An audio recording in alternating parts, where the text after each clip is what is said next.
नमस्कार दोस्तों, TET classes with Sneha में आपका स्वागत है। दोस्तों, आज के इस क्लास में आप लोगों के लिए सीटेट प्रीवियस ईयर का पूछा गया प्रश्न पत्र लेकर आया हूं। और यह जो प्रश्न पत्र है 8 जनवरी 2022 में पूछा गया प्रश्न पत्र है, ऑनलाइन प्रश्न पत्र है, पेपर 2 है। और इस पेपर के पार्ट फर्स्ट को देखेंगे इस क्लास में। दोस्तों, पार्ट फर्स्ट है बाल विकास एवं शिक्षा शास्त्र के 30 क्वेश्चन को इस क्लास में सॉल्व करने वाले हैं। दोस्तों यदि आप हमारे चैनल पर नए हैं तो चैनल को सब्सक्राइब कीजिए, लाइक कीजिए, शेयर कीजिए। दोस्तों आइए शुरू करते हैं आज की इस क्लास के क्वेश्चन नंबर फर्स्ट से। क्वेश्चन नंबर फर्स्ट है, कथन है ए, बच्चों व बचपन की संकल्पना सार्वभौमिक नहीं हो सकती। तर्क बी दिया गया है, बच्चों व बचपन की समझ में उनके सामाजिक सांस्कृतिक परिवेश की कोई भूमिका नहीं है। तो सही विकल्प चुनें। तो दोस्तों यहाँ पे दिए गए ऑप्शंस में से आपको सही विकल्प का चयन करना है। तो राइट आंसर यहाँ पे हो जाएगा दोस्तों ऑप्शन थर्ड हो जाएगा। ए सही है लेकिन आर गलत है। यहाँ पे सही जवाब हो जाएगा। बच्चों व बचपन की संकल्पना सार्वभौमिक नहीं हो सकती क्योंकि बच्चों व बचपन की समझ में उनके सामाजिक सांस्कृतिक परिवेश की अत्यधिक महत्वपूर्ण भूमिका होती है। इसलिए विभिन्न संस्कृतियों में बच्चों के बचपन के अनुभव व पालन पोषण के तौर तरीके भिन्न होते हैं। तो यहाँ पे ऑप्शन थर्ड राइट आंसर हो जाएगा। दोस्तों बढ़ते हैं अगले क्वेश्चन की ओर। क्वेश्चन नंबर सेकेंड है, बच्चों के विकास के संदर्भ में कौन सा कथन सही है, आपको बताना है। दोस्तों दिए गए ऑप्शंस में से क्वेश्चंस के ऑप्शन को बहुत ढंग से आप पढ़िए, उसके बाद समझ के आंसर दीजिए। दोस्तों तो यहाँ पे राइट आंसर जो हो जाएगा इसका ऑप्शन थर्ड हो जाएगा। विकास में दोनों आनुवंशिकता और पर्यावरण की अन्योन्य क्रियात्मक भूमिका है। थर्ड ऑप्शन यहाँ पे सही जवाब हो जाएगा क्योंकि विकास आनुवंशिकता एवं पर्यावरण की पारस्परिक अंतरक्रिया का परिणाम होता है। तो इसलिए यहाँ पे राइट आंसर थर्ड हो जाएगा।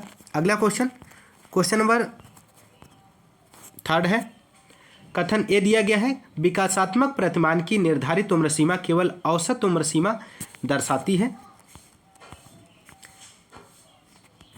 तर्क दिया गया है आर, बच्चों के विकासात्मक विकास की गति अलग अलग होती है तथा वे अलग अलग समय पर पहुंचते हैं। तो यहाँ पे दोस्तों इस क्वेश्चन का राइट आंसर आपको देना है। तो राइट आंसर ऑप्शन फर्स्ट हो जाएगा। ए और आर दोनों सही हैं और आर सही व्याख्या करते हैं ए की। विकासात्मक प्रतिमान की निर्धारित उम्र सीमा केवल औसत उम्र सीमा को दर्शाती है क्योंकि बच्चों के विकासात्मक विकास की गति अलग अलग होती है तथा वे अलग अलग समय पर विकास के विभिन्न चरणों को पार करते हैं। तो यहाँ पे ऑप्शन फर्स्ट सही जवाब हो जाएगा। अगला क्वेश्चन नंबर 4 है, बच्चे किस चरण में प्रस्तावक तर्क के कथनों को हल कर पाते हैं। जैसे अगर सभी मनुष्य मछली और कुछ मछली बुद्धिमान है तब क्या सभी मनुष्य बुद्धिमान है, आपको बताना है दोस्तों दिए गए ऑप्शंस में से। तो राइट आंसर फोर्थ हो जाएगा, अमूर्त संक्रियात्मक अवस्था यहाँ पे सही जवाब हो जाएगा। बच्चे अमूर्त संक्रियात्मक अवस्था में प्रस्तावक तर्क के कथनों को हल कर पाते हैं। उदाहरण के लिए अगर सभी मनुष्य मछली हैं और कुछ मछली बुद्धिमान है तब क्या सभी मनुष्य बुद्धिमान है। तो अमूर्त संक्रियात्मक अवस्था 11 वर्ष से वयस्कावस्था तक मानी जाती है। साथ ही बच्चों के चिंतन में लचीलापन, प्रभावशीलता, वस्तुनिष्ठता, वास्तविकता की भूमिका में वृद्धि हो जाती है। अर्थात हम कह सकते हैं कि बच्चों में विकेंद्रण का विकास हो जाता है। तो राइट आंसर ऑप्शन 4 हो जाएगा। अगला क्वेश्चन नंबर 5, निम्नलिखित में से जीन पियाजे के सिद्धांत की आलोचना कौन सी है, आपको बताना है दोस्तों दिए गए ऑप्शंस में से। तो राइट आंसर फर्स्ट हो जाएगा, बच्चों के संज्ञानात्मक विकास में भाषा बहुत महत्वपूर्ण भूमिका निभाती है। ऑप्शन फर्स्ट यहाँ पे सही जवाब हो जाएगा। जीन पियाजे के अपने संज्ञानात्मक विकास सिद्धांत में सामाजिक सांस्कृतिक परिवेश व भाषा की महत्ता को अनदेखा किया था, जिसके कारण पियाजे के संज्ञानात्मक विकास की आलोचना की जाती है। जीन पियाजे के सिद्धांत की आलोचना लेव वाइगोत्स्की द्वारा अपने सामाजिक सांस्कृतिक संज्ञानात्मक विकास सिद्धांत द्वारा यह सिद्ध करके की गई कि बच्चों के संज्ञानात्मक विकास में सामाजिक सांस्कृतिक कारकों के साथ भाषा बहुत महत्वपूर्ण भूमिका निभाती है, जिसे अनदेखा नहीं किया जा सकता है। तो यहाँ पे राइट आंसर फर्स्ट हो जाएगा। दोस्तों ध्यान रखिएगा। बढ़ते हैं अगले क्वेश्चन की ओर। क्वेश्चन नंबर 6 है, वाइगोत्स्की पद्धति जिसमें शिक्षक और छात्र सीखने में सहयोग करते हैं क्या कहलाता है।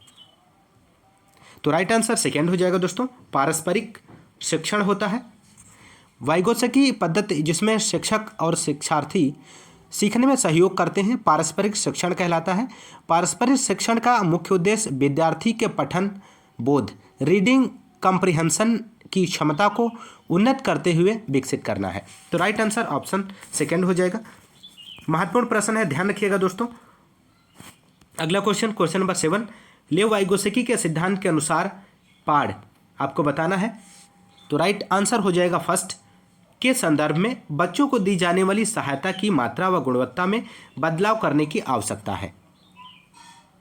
तो वाइगोत्स्की के सिद्धांत अनुसार पाड़ को इंग्लिश में इसका फोल्डिंग बोलते हैं। यहाँ से क्वेश्चन आपका बार बार पूछा जाता है और कंटिन्यू प्रीवियस ईयर के पेपर में पूछा भी गया है। तो आपको ध्यान रखना है दोस्तों इसके फोल्डिंग। तो इसके फोल्डिंग के संदर्भ में बच्चों को दी जाने वाली सहायता की मात्रा व गुणवत्ता में परिवर्तन करने की आवश्यकता है। अगला question, question number 8, Lawrence Kohlberg द्वारा प्रतिपादित नैतिक विकास के किस स्तर पर व्यक्ति अपने निर्णय को व्यक्तिगत अधिकारों पर और सर्वोपरि अच्छाई परिणाम पर आधारित करता है। तो यहाँ पे राइट आंसर जो हो जाएगा दोस्तों, फोर्थ ऑप्शन हो जाएगा, सार्वभौमिक नैतिक सिद्धांत अभिविन्यास। लॉरेंस कोहलबर्ग द्वारा प्रतिपादित नैतिक विकास के सार्वभौमिक नैतिक सिद्धांत अभिविन्यास स्तर पर व्यक्ति अपने निर्णय को व्यक्तिगत अधिकारों पर और सर्वोपरि अच्छाई परिणाम पर आधारित करता है। तो ऑप्शन 4 यहाँ पे राइट आंसर हो जाएगा। अगला क्वेश्चन, क्वेश्चन नंबर 9 है, हावर्ड गार्डनर, आपको बताना है दोस्तों, हावर्ड गार्डनर ने, ऑप्शन फर्स्ट सही हो जाएगा, बुद्धिमत्ता को एक स्थिर विशिष्टता मानने की परंपरागत सोच की समालोचना की है। फर्स्ट ऑप्शन यहाँ पे सही जवाब हो जाएगा।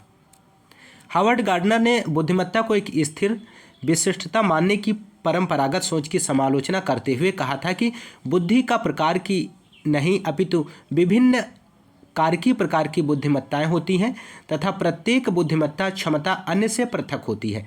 हावर्ड गार्डनर द्वारा बहुबुद्धि सिद्धांत का प्रतिपादन किया गया है। तो ये भी ध्यान रखिएगा, बहुबुद्धि सिद्धांत का प्रतिपादन किसने किया? तो हावर्ड गार्डनर ने किया था, ध्यान रखिएगा। अगला क्वेश्चन, क्वेश्चन नंबर 10 है, राष्ट्रीय शिक्षा नीति 2020 प्रस्तावित करती है कि प्राथमिक स्तर पर बच्चे बेहतर ढंग से सीखते हैं जब। तो राइट आंसर फर्स्ट हो जाएगा, जब निर्देश की भाषा उनकी मातृभाषा घर की हो। फर्स्ट आंसर यहाँ पे राइट आंसर हो जाएगा। अगला क्वेश्चन, क्वेश्चन नंबर 11 है दोस्तों, प्रगतिशील शिक्षा में अधिगमकर्ता। तो प्रगतिशील शिक्षा में अधिगमकर्ता स्वतंत्र होते हैं। तो राइट आंसर यहाँ पे फर्स्ट हो जाएगा, स्वतंत्र होते हैं व उनमें सीखने में जिज्ञासा होती है। नेक्स्ट क्वेश्चन, क्वेश्चन नंबर 12, सामाजिक रचनावादी सिद्धांतों पर आधारित कक्षा कक्ष में आपको बताना है दोस्तों दिए गए ऑप्शंस में से।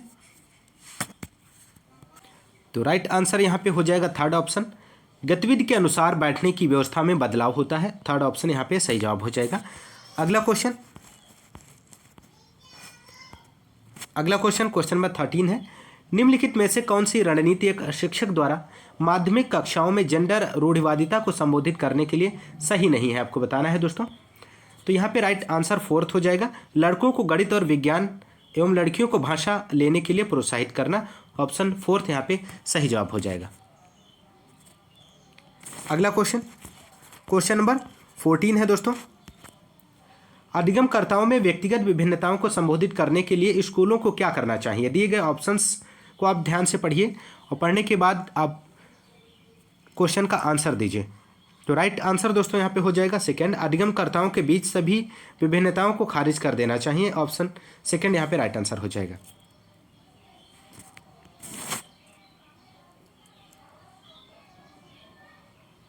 माफ कीजिएगा दोस्तों, यहाँ पे इस क्वेश्चन का राइट आंसर जो हो जाएगा फोर्थ हो जाएगा, उनकी व्यक्तिगत जरूरतों के अनुसार व्यक्तिगत शिक्षा योजना बनाना चाहिए। यहाँ पे सही जवाब हो जाएगा। अधिगमकर्ताओं में व्यक्तिगत विभिन्नताओं को संबोधित करने के लिए विद्यालयों को उनकी व्यक्तिगत आवश्यकताओं के अनुसार व्यक्तिगत शिक्षा योजना बनानी चाहिए। ऑप्शन फोर्थ यहाँ पे राइट आंसर हो जाएगा।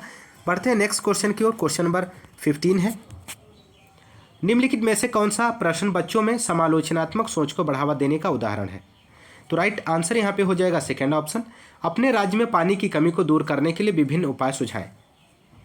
इस प्रकार के प्रश्न बच्चों में समालोचनात्मक समझ व सोच को बढ़ावा देने का उदाहरण प्रस्तुत करता है। तो राइट आंसर ऑप्शन सेकेंड हो जाएगा। नेक्स्ट क्वेश्चन नंबर 16 हो जाएगा। शिक्षा में समावेशन में बढ़ावा देने की दिशा में कौन सा बाधक है? तो राइट आंसर यहाँ पे आपको बताना है दोस्तों दिए गए ऑप्शंस में से।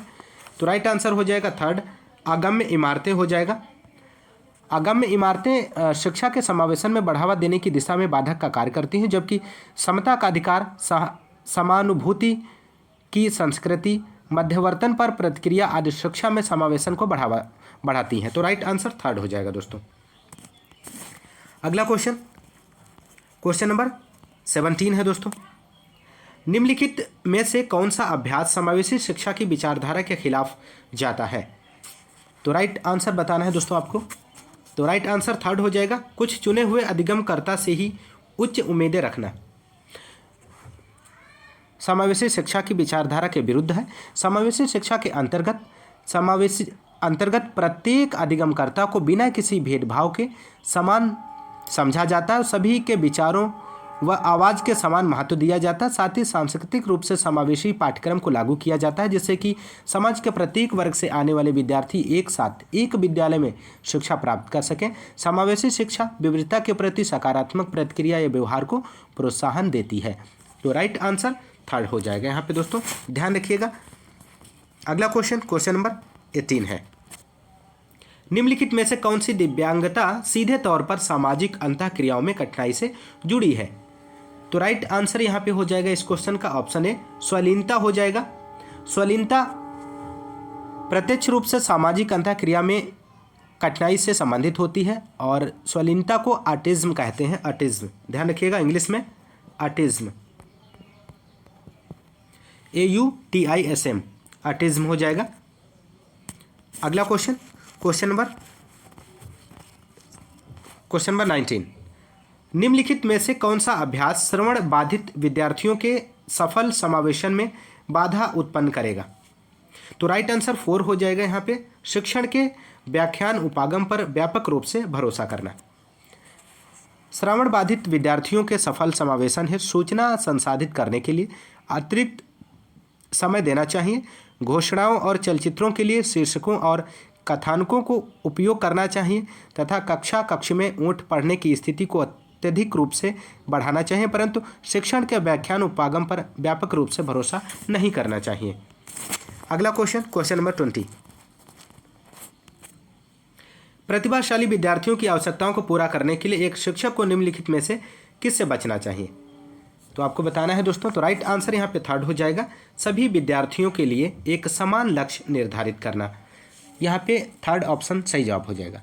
प्रतिभाशाली विद्यार्थियों की आवश्यकताओं को पूरा करने के लिए शिक्षक को उन्हें स्वतंत्र रूप से सीखने के अवसर की अनुमति देनी चाहिए। स्वनिर्देशित गतिविधियों के लिए अवसर प्रदान करने चाहिए। उन्नत पूरक पठन सामग्री का उपयोग करना चाहिए। साथ ही साथ सभी विद्यार्थियों के लिए एक समान लक्ष्यों को निर्धारित नहीं करना चाहिए। शिक्षक को सभी विद्यार्थियों के लिए एक समान लक्ष्य निर्धारित करने से बचना चाहिए। थर्ड ऑप्शन यहाँ पे राइट आंसर हो जाएगा।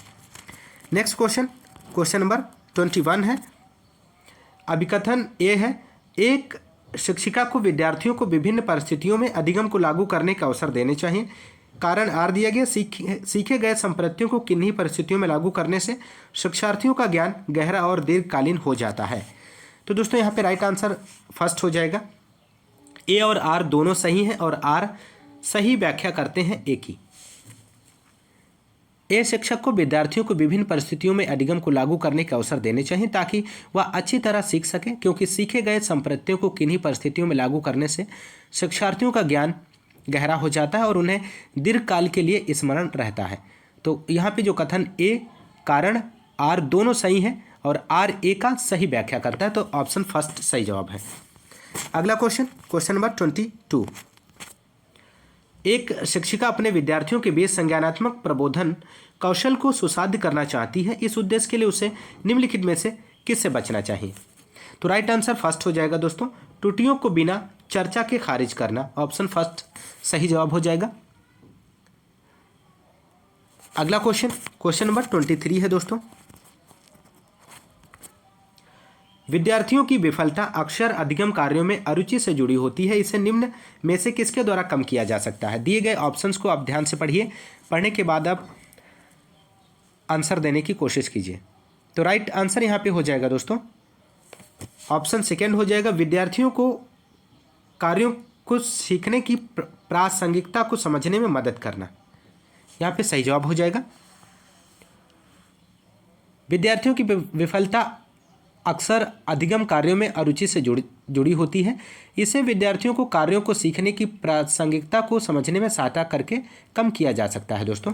तो राइट आंसर सेकंड विकल्प हो जाएगा। अगला क्वेश्चन नंबर 24 है, सीखना प्रभावी और प्रासंगिक हो जाता है जब विद्यार्थी अर्थ निर्माण की प्रक्रिया में सक्रिय रूप से शामिल होते हैं। तो राइट आंसर यहाँ पे थर्ड हो जाएगा दोस्तों। अगला क्वेश्चन नंबर 25, निम्नलिखित में से कौन सा प्रश्न प्रक्रियात्मक ज्ञान का उदाहरण है? तो दिए गए ऑप्शंस में से आपको राइट आंसर देना है।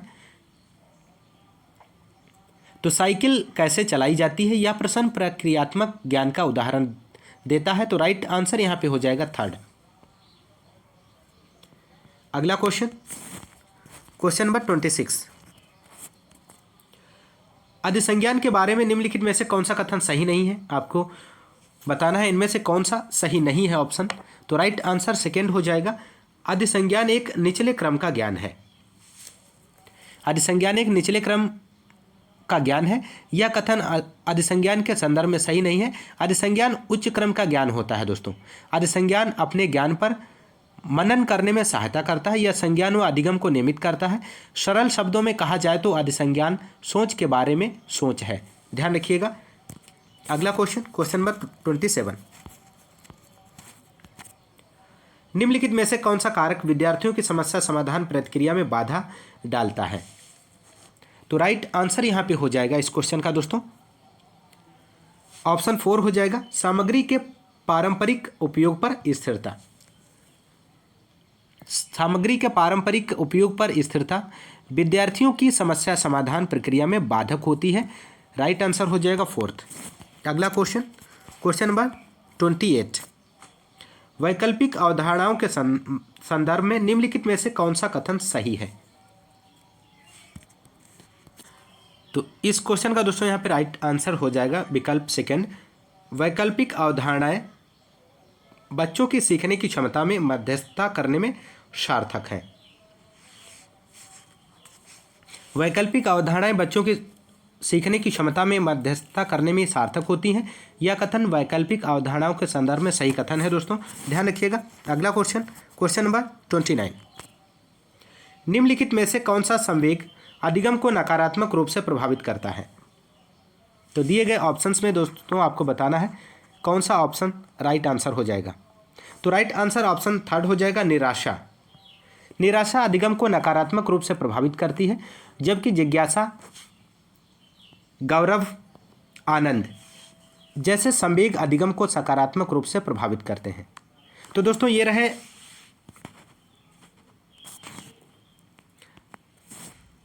ये 29 क्वेश्चन नंबर है। अगला देखते हैं क्वेश्चन नंबर 30 है दोस्तों, और लास्ट क्वेश्चन है, किसी कार्य की सफलता या विफलता पर निम्नलिखित में से कौन सा आरोपण भविष्य में विद्यार्थियों की प्रेरणा और इसी तरह के कार्यों में संलग्न होने के प्रयासों में गिरावट का कारण बन सकता है? तो यहाँ पे दोस्तों इस क्वेश्चन का राइट आंसर जो हो जाएगा फर्स्ट हो जाएगा, स्थिर गैर नियंत्रणीय। किसी कार्य की सफलता या विफलता पर स्थिर गैर नियंत्रणीय आरोप भविष्य में विद्यार्थियों की प्रेरणा और इसी प्रकार के कार्यों में संलग्न होने के प्रयासों में गिरावट का कारण बन सकता है। तो राइट आंसर फर्स्ट हो जाएगा दोस्तों। तो दोस्तों ये रहे सीडीपी के 30 क्वेश्चंस जो प्रीवियस पेपर में पूछे गए थे। दोस्तों आपने क्वेश्चंस का लेवल आपने देखा होगा, किस लेवल के क्वेश्चंस पूछे जा रहे हैं सीडीपी के। तो ऑनलाइन पेपर है, प्रीवियस ईयर का पेपर है, तो इस बार भी आपका जो पैटर्न क्वेश्चन का रहेगा वो इसी तरह का रहेगा। तो इसलिए आप लोग ज़्यादा से ज़्यादा प्रीवियस ईयर के क्वेश्चंस का अभ्यास कर लीजिए। सभी क्वेश्चंस को आप लगा डालिए बहुत अच्छे से, और लगाने के बाद एक आपको कॉन्फिडेंस डेवलप हो जाएगा कि आपके कितने क्वेश्चंस प्रीवियस ईयर में सीडीपी के पूछे गए प्रश्न में से आपके कितने क्वेश्चन सही हो पाते हैं 30 में से। तो आप बहुत अच्छे से इसको तैयार कर लीजिए दोस्तों। यदि आप इस सेशन को कंटिन्यू चाहते हैं कि मैं आपको पर डे एक क्लास सीडीपी की प्रोवाइड करूं 2022-21 में पूछे गए प्रश्नों की, तो आप कमेंट्स करके बताइए, आपको सेशन कंटिन्यू मिलेगा। तो दोस्तों आज की क्लास में बस इतना ही, मिलते हैं नेक्स्ट क्लास में। तब तक के लिए नमस्कार, जय हिंद, धन्यवाद।